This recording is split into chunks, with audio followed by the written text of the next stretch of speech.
Dans ce nouveau module, nous allons voir les grandes familles de l'immobilier.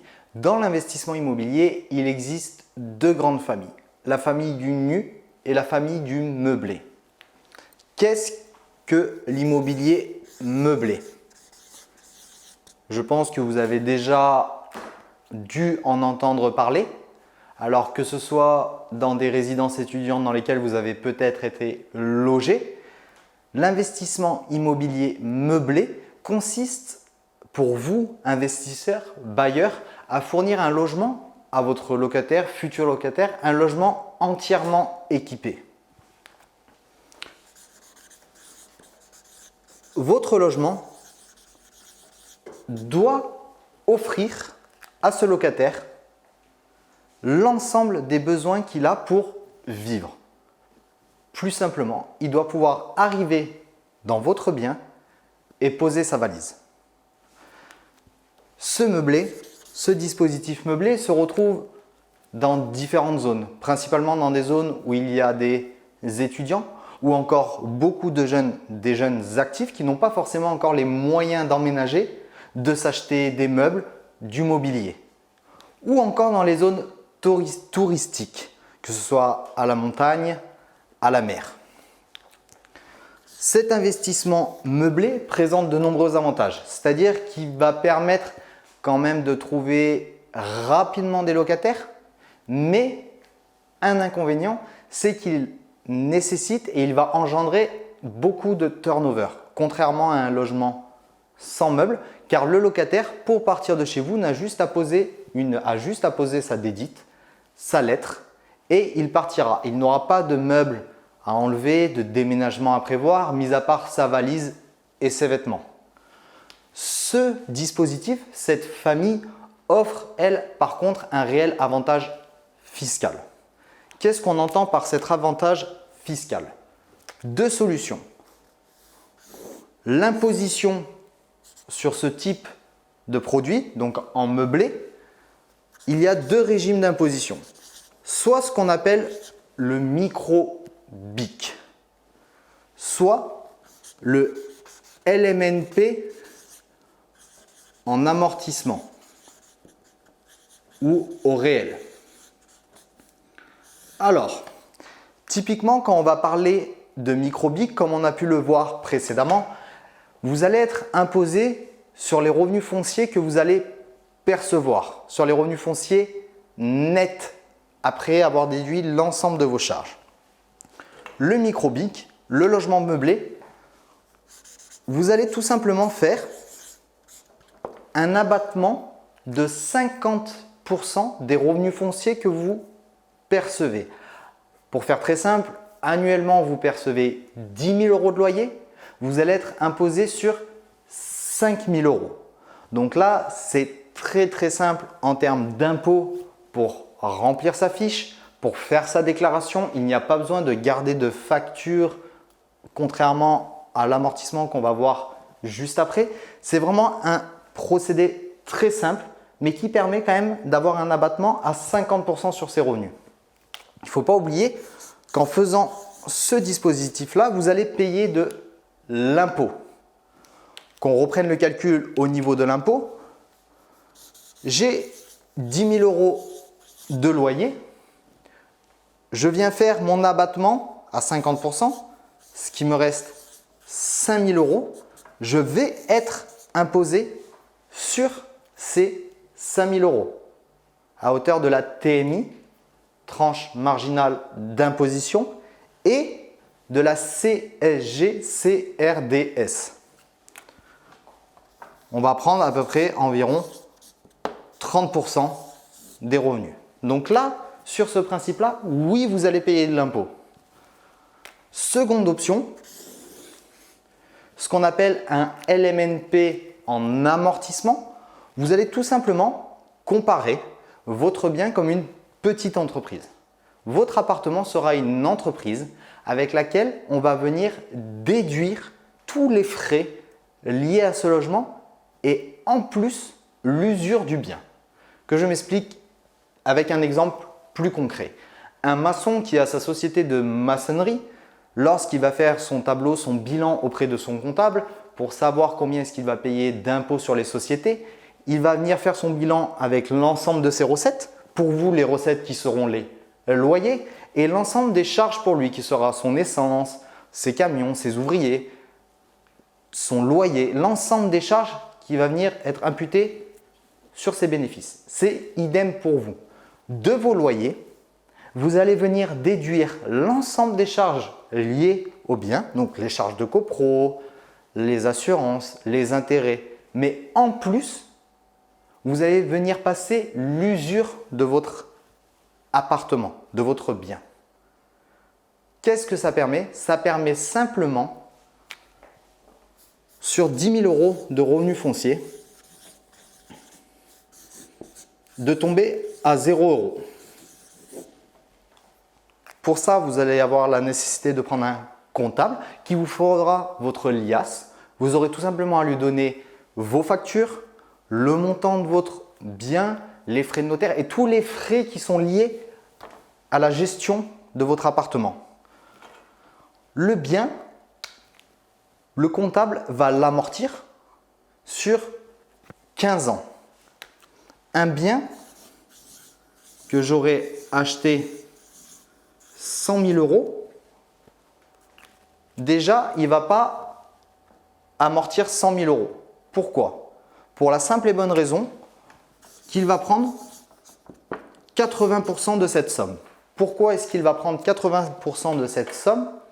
Car votre bien immobilier est construit et logé sur un terrain, sur une parcelle cadastrale. Le comptable va déduire, estimer ce terrain sur lequel votre bâtiment, votre bien est et du coup viendra y déduire du prix de votre logement ou de votre projet. Du coup, il vous restera 80 000 €. Le comptable va, lui, de son côté, amortir cette somme-là sur une période donnée qui va être 15 ans. Là, souvent, on se retrouve dans le projet où il n'y aura pas assez et au bout d'un certain nombre d'années, vous vous mettrez du coup quand même à payer de l'impôt minime, mais vous en paierez un peu. À la suite de cette formation, comme je vous l'ai dit, vous aurez un tableau Excel sur lequel la saisie vous permettra de déterminer et de définir à partir de quelle période vous allez vous mettre à payer de l'impôt. Très important dans le meublé, en plus d'amortir le bien, vous allez amortir les meubles. Comme je vous l'ai dit, votre logement doit être entièrement meublé. Le comptable ne va pas prendre uniquement l'usure des murs, mais aussi l'usure des meubles. Le locataire va les utiliser, va les user, va en bénéficier pendant X années et vous allez sûrement devoir renouveler ce mobilier. Pour ça, il va, comme le bien immobilier, amortir vos meubles sur 5 ans. Les travaux, si vous mettez des travaux dans votre projet, idem, il va les prendre en compte et va les rentrer dans les lignes de compte pour y déduire de vos bénéfices fonciers. L'idée est très très simple avec le meublé, c'est de se dire je vais pouvoir percevoir des loyers qui vont ou qui plutôt ne vont pas être imposés sur une période donnée. 15 ans le bien, 5 ans le mobilier. L'idée est de se dire que pendant 20 ans, alors il se peut que ce soit moins encore une fois que votre comptable aura travaillé sur les lignes et sur l'amortissement du bien, il se peut que ce soit au bout de 10 ans, 11 ans. Encore une fois, tout dépend à quel prix vous avez acheté votre bien immobilier, mais ça vous permettra de générer des revenus sur lesquels vous n'allez pas être imposé. Voilà pour cette partie-là qui est une des familles de l'investissement immobilier, l'investissement immobilier meublé. Attention, cet investissement immobilier n'est pas forcément la bonne solution pour tout le monde. Comme je vous l'ai dit, ça va demander et il va y avoir beaucoup de turnover. Il est très contraignant et il a pour obligation quand même d'avoir un certain suivi, un certain suivi aussi bien fiscal, aussi bien sur le bien Voilà.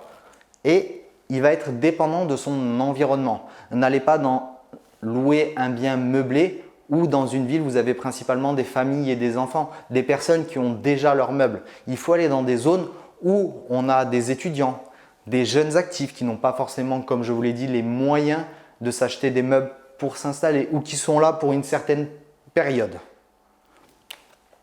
Donc là, nous avons vu la famille du meublé, aujourd'hui qui est l'un des dispositifs les plus puissants, fiscalement parlant. Ensuite,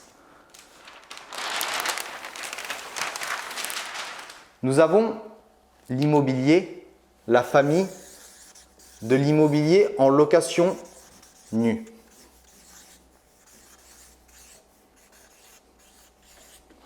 Qu'est-ce que la location nue? La location nue, c'est l'inverse du meublé. Vous louez un appartement qui n'a pas de meubles. C'est au locataire, à votre futur locataire, d'amener son canapé, sa table, ses chaises. Contrairement au meublé où vous devez tout lui fournir. Alors quand je dis tout, c'est tout dans le meublé. Je fais un petit aparté, c'est-à-dire que dans le meublé, vous devez lui fournir aussi fourchette, couteau, verre. Il faut vraiment respecter la définition que votre locataire puisse arriver et poser sa valise et jouir comme il lui sent bon de votre logement. La location nue, c'est tout autre. C'est-à-dire vous allez louer à une personne qui va lui emménager, poser ses meubles.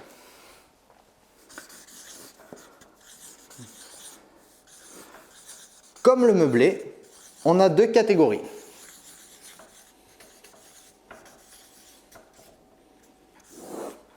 On a le régime micro-foncier. En meublé, on avait le micro-BIC. En location nue, nous avons le micro-foncier. Le micro-foncier, vous venez abattre sur vos revenus 30%. Là, on voit qu'il y a déjà un delta entre le meublé et le nu. Sur le meublé, on faisait un abattement de 30%. Sur le meublé, un abattement de 50%, pardon. Et sur le nu, un abattement de 30%. Pourquoi? Parce qu'en meublé, vous allez avoir bien plus de charges que dans la location nue. En meublé, l'ensemble des frais d'électricité, d'eau, de gaz vont être à votre charge. Dans la location nue, l'ensemble de ces charges d'énergie vont être aux frais du locataire. D'où cet abattement de 30% et non pas de 50% contre le meublé. On reprend l'exemple des 10 000 € de revenus fonciers, de loyer que je perçois annuellement. Je viens faire un abattement de 30%. Je vais donc être imposé à 7 000 € sur 7 000 €. Le meublé, tout à l'heure, on était imposé sur 5 000. La location nue sur 7 000. Vous voyez le petit delta? Alors après, oui, il y a des avantages. Sur la location nue, vous allez avoir moins de turnover et encore, ce n'est pas prouvé. Mais en principe, le turnover est un peu moins important. C'est plus embêtant pour le locataire de prévoir son déménagement, de déplacer ses meubles. C'est contraignant. Mais voilà, malgré tout, nous, ce qu'on ne veut pas, comme la location meublée, c'est être imposé. On ne veut pas payer plutôt de l'impôt sur des revenus qu'on va générer. L'idée est donc du coup de travailler et d'optimiser davantage. Alors, pour vous dire, lors de l'acquisition de mon premier achat immobilier, j'ai fait, sans me former, tête baissée, je suis parti dans la pire des stratégies. C'est-à-dire j'ai acheté un appartement que j'ai loué en nu, sans aucune stratégie fiscale et je me suis retrouvé sur cette partie à payer de l'impôt. Alors imaginez quand votre bien immobilier vous fait gagner 150 € par mois, vous êtes content et qu'à la fin de l'année, vous avez les impôts à payer. Il faut bien faire attention à ça. Donc oui, j'ai fait cette erreur. Oui, j'ai rectifié le tir stratégiquement, mais attention à ça. L'idée est qu'on peut travailler en régime réel. Régime réel, qu'est-ce que ça veut dire? Ça veut dire que là, on va venir travailler, on va passer sur de la location nue. On peut venir l'optimiser si on a des travaux. Les travaux, on part dans l'idée où sur mon bien, j'ai mis 40 000 € de travaux sur mon investissement immobilier. Ces 40 000 euros vont être une colonne entre les plus et les moins.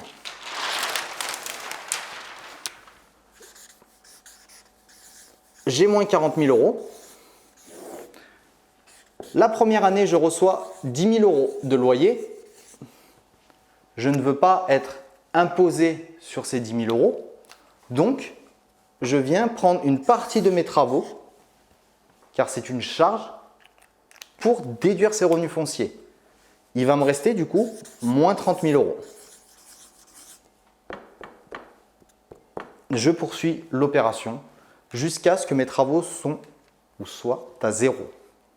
Alors attention, on peut mettre en place, c'est un peu plus particulier. Là pour ça, il va y avoir des modules bien plus spécifiques qui vont arriver par la suite, bientôt, où on peut mettre des stratégies fiscales comme du déficit foncier. Mon cas pour moi, où j'ai mis des stratégies qui sont un petit peu plus poussées que du régime réel, où on vient travailler sur différents volets fiscaux, aussi bien l'impôt généré par mon activité de professionnel et à la fois aussi l'impôt généré par mes revenus fonciers. C'est ce qu'on appelle faire un déficit foncier. Ça, je vous conseillerais et on se mettra ensemble pour débriefer, faire un point suivant encore une fois le bien que vous aurez choisi. Étant donné, pour vous dire, la stratégie est très simple. Si vous avez vu un bien qui ne va pas nécessiter, ou pour vous, l'objectif est de prendre un investissement plutôt sécurisé. Sécurisé, ça veut dire que vous ne voulez pas qu'il y ait trop de travaux, qu'il ne soit pas trop contraignant, pas trop embêtant, ni trop grand, ni trop cher. Partez plutôt sur un studio, un petit studio de 30 mètres carrés où vous allez refaire des travaux, mais refaire la cuisine, refaire la salle de bain. Un logement qui va se prêter fortement à la location meublée, sur lesquels vous aurez une imposition quasiment nulle. Par contre, il est à peser le pour et le contre lorsque vous allez sélectionner plutôt un beau bien immobilier, que ce soit un immeuble ou encore plusieurs appartements, que vous allez y mettre énormément de travaux. Là, il faudra comparer les deux cadres et vous calculer, voir lequel est le plus judicieux. Mais encore une fois, il faut que ça réponde à une stratégie, que ça réponde à votre stratégie, aux moyens que vous voulez y mettre pour atteindre vos objectifs. Est-ce que ça va? Alors, je présume qu'il va y avoir beaucoup de questions par rapport à cette partie fiscale. Bien évidemment, je resterai quand même et vous pourrez me contacter pour sélectionner l'option qui correspond le plus à votre bien, à votre stratégie. La solution ne se détermine pas au préalable. On est bien d'accord. Cette stratégie va se définir une fois qu'on aura visité et ciblé un bien immobilier. On ne va pas dire « ça y est, je veux faire du meublé ». Non, on va visiter des biens et chaque bien aura la particularité de s'accorder plus ou moins bien avec telle stratégie. On ne définira toujours pas aussi son statut. Est-ce qu'on achète sous SCI? Est-ce qu'on achète en nom propre? Chaque bien aura la particularité qui va engendrer le choix juridique, le choix fiscal, etc., etc. Ce qui m'amène à arriver au futur module, au prochain module, qui va être tout simplement la recherche foncière. La recherche foncière va être primordiale pour réussir votre investissement et du coup définir votre future stratégie.